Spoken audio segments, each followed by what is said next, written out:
What's good, Black Star Podcast? Welcome back to the channel. It's your boy Jared. Y'all, today we're going to be looking at a video from Brother Charles in Charge. Now he's changed his name to Charles Fort. But we gonna get into this video because apparently this lady right here is reversing her course on men and equality. Look at this. Who doesn't love equality? Y'all be really making it seem like going out with you is the greatest privilege a man could ever experience. I'm allowing you to take me out. I'm giving you the privilege to take me out. I don't know why people are mad at Anthony Edwards. When women pay $300 to never see a kid all the time, nobody says anything. But you don't get to complain when the smoke of a fire blows back into your face when you're the one that blew on the coals to begin with. Foods to be Men Have Stopped Talking to Me Part 3. A man came up to me in the wild, Whole Foods to be exact, which is one of my favorite places to be because I just love a market environment, and a black man at that. And I was like, oh, good to meet you here, sir. He came up to me. He told me that I was pretty. He asked for my number. We start chatting. Or maybe it was the Instagram. It doesn't matter. We were chatting for a bit, and then we decided to plan our first date. The date is going pretty well. He seems confident in himself. He seems very cool. The banter is really good. We go to Barnes and Noble. He gets me a book of my choosing, and we decide to do our own little book club situation, even though we got different books. We go to the park and we sit and we chat for a little bit. He says something along the lines of, oh, you're a modern woman. I can tell that you really value equality. I was like, yeah, I love equality. Who doesn't love equality? And he goes, oh, okay, so as we keep dating, this would be a 50-50 type of situation. I gave that man the look of disgust. My eyeballs literally sliced his cheek. He's got a scar to this day. And I said, no, why would I ever do that? He doesn't respond. We move on with the conversation, but only for 10 minutes. After that, he left and I've never seen or spoken to him again. Hope you're well. All right, guys, there you have it. So clearly she believes in equality, but just not that kind of equality. But that's not really surprising. But this is a result of modern feminism. This is the after effects of it. You end up with a generation of men in their 20s. You know, what's funny is this.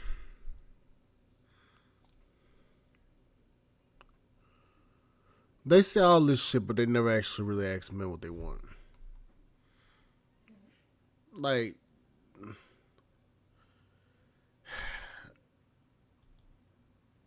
And the bad part is this.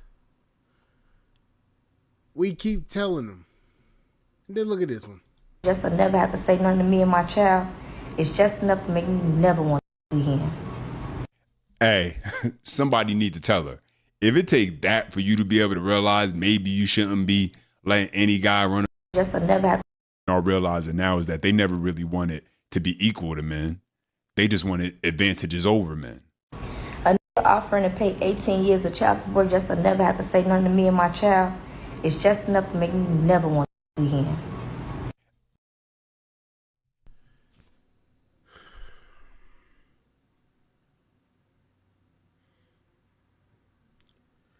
Only a baby mama would say some shit like this. Only a baby mama would say some shit like this.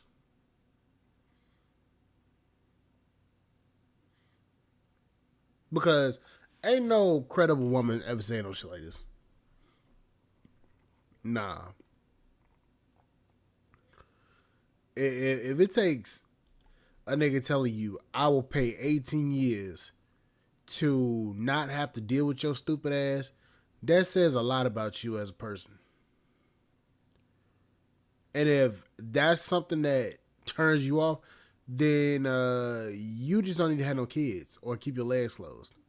That's ridiculous. Christmas. He said, man, I want to tell you something, man. I'm like, what's up? He like, bro, I took this young lady on a date before. He was like, she dropped dead gorgeous, bad. I'm like, yeah. He like, yeah, so I took her on a date. I took her to like Ocean Prime or something. It's a few years ago. He says, I took her to Ocean Prime. She told me, she was like, I'm having a great time, man. You so nice. You got manners. You're a gentleman. You know what I mean? And she was like, this is probably like one of the best dates I ever been on. And she was like, but I got something to tell you. And he was like, what's up? She was like, I'm HIV positive. She got them letters. She spared him. She spared him, bro. So he said, damn. He said, you all right? You need me to do anything for you? Whatever. She said, I ain't gonna lie. If you would have been a jerk, I'd have gave it to you. When I spend... You know, that's crazy. She HIV positive, and it took him being a nice person for her to say, you know what, I'm not even going to give it to you. That says a lot about the dating market nowadays. Hell, that says a lot about just people and women in nowadays. If a man being nice to you, that would make you determine not to get that man HIV. That's crazy. Cause I've never heard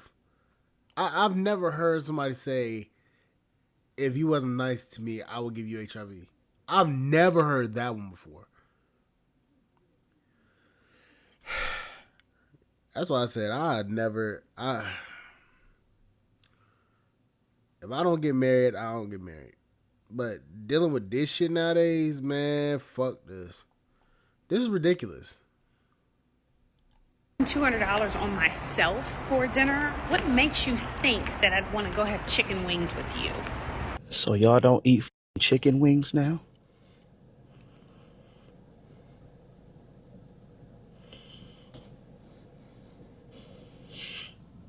So y'all don't eat chicken wings now? Y'all do know the purpose of a first date is to get to know you and not to prove how much I can spend on you. And I went through your profile. You're a beautiful woman. I'm not trying to come for you, but it don't look like you no stranger to chicken wings. It looks like you enjoy a good chicken wing. I thought everybody liked chicken wings. And it's not even that you would prefer not to go out on a date with a guy that can't afford a first $200 dinner date. It's the fact that you get offended by it. You get offended by a guy offering you a first date that costs anything less than $200. And stop acting like you don't like chicken wings. It's just that y'all be really making it seem like going out with you is the greatest privilege a man could ever fucking experience. And I'm allowing you to take me out. I'm giving you the privilege to take me out so you can show me what you got. Just so in a year we can be dating and you can win the grand prize of paying my bills. The irony is that the fact that you refuse to accept a chicken wing date is exactly why you have to be the one spending $200 on yourself anyway. Loner. Anyway, I bet not see you eating chicken wings on this internet ever, or I'm coming. Unless the chicken wings cost $200. This is a big... Okay. Let me rewind because obviously she's on short bus. When I spend $200 on myself for dinner, what makes you think that I'd want to go have chicken wings with you? Okay, let's get to that point. If you spending $200 on yourself to go to whatever restaurant you going to, for one, you acting rich. Two, either you act rich or you are rich. So that's one. Two, you're lonely. Because if you think that you spending all of this money on yourself, that makes you happy, and not actually going out on a date with somebody that you actually like, and it being maybe a $50, $60 date, but you feeling like, oh, I go on this date, he got to spend $200. The 9 times out of 10, you just not interested in nobody. You're just not interested. And what's so crazy to me is this. a lot of these type of ladies, they go on these dates and require a man to spend all his money on a date. Had a phone out, taking pictures of the food, but they won't even they won't even show any real interest. So basically, you just spending money on them just because they're women. And I'm trying to figure out for the life of me is this: why do women like that feel that they can just require or request men to take them on $200 dates just because of that?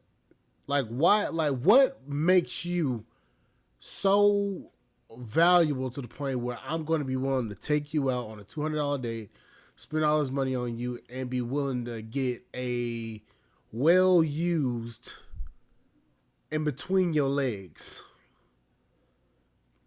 Like, that's like a well used. It's had about 40 oil changes. Like, and you know what I mean by oil changes. Lubricity down there. She's got WD-40. No, she's got not WD-40. She's got 5W40 or weight oil down there. She leaking heavily. The engine tolerances ain't what they was when she was younger. Is what I'm trying to say. You know what the fuck I'm trying to say. I'm telling you in car terms, but y'all know what the fuck I'm saying. That thing ain't tight. That thing been thinging around there. So, what makes you think that somebody's gonna want to deal with you after you done been through the entire city, throwing that ass around in the club? Like, and it ain't the fact that it's a $200 date. It's the fact that you are requiring that to be a $200 date. That's the problem. And niggas nowadays ain't dealing with that shit. Okay, you want a $200 date? Cool. Are you worth it? And 9 times out of 10, no, they ain't. Ladies, all I'm gonna say is this: stop sitting here listening to these crazy ass women telling you, oh, if it ain't a $200 date, that nigga ain't worth it. Stop. Because I'm telling you right now, y'all gonna fuck around and y'all gonna lose a good man because a lot of y'all think that money is what make a man. Money does a lot of things, but it don't breed character like y'all think it do. Y'all be walking around this motherfucker acting like money is a man's personality. Meanwhile, y'all be getting with these fuck boys and these damn these rappers, and they treat you like shit, and then you be mad as fuck. Like, no, you got exactly the shit that your ass deserve. Sorry, but it's the truth. But anyways, like, share, subscribe, channel, support the podcast, and spot.com. I'm gonna catch you guys on the flip side. Thank you guys for listening. I'll see you guys later. Bye, guys.